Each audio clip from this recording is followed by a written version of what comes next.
Сега вака нешто барем тоа да ни го кажете? Вторник во 12.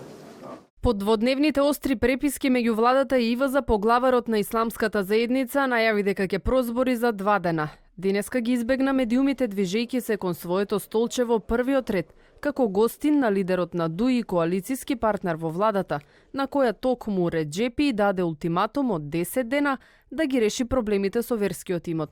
Ахмети ги омекнува препукувањата и вели не се сериозен проблем. Сметам дека има простор да се диалогира, да се разговара. И не сметам дека од тие размери да има некаков проблем помеѓу државните институции и тие од верската вероисповест. Други детали лидерот на интегративците не соопшти, брзаше да ја отвори прославата за 20 годишниот јубилеј од бомбардирањето на НАТО.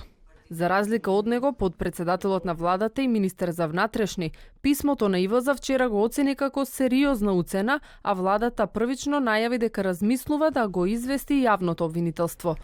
ИВЗ предупреди дека предизборно ќе ги извести своите верници во околу 700 џамии во земјава дека се дискриминирани, за разлика од МПЦ, бидејќи владата споро ги решава имотните прашања со џамии во Битолски Лажец, Штип и Алипашината џамија во Охрид. Во меѓувреме, од пред неколку месеци УЈП преку Централен регистар и други институции под лупа ја стави имотната и даночната состојба на ИВЗ.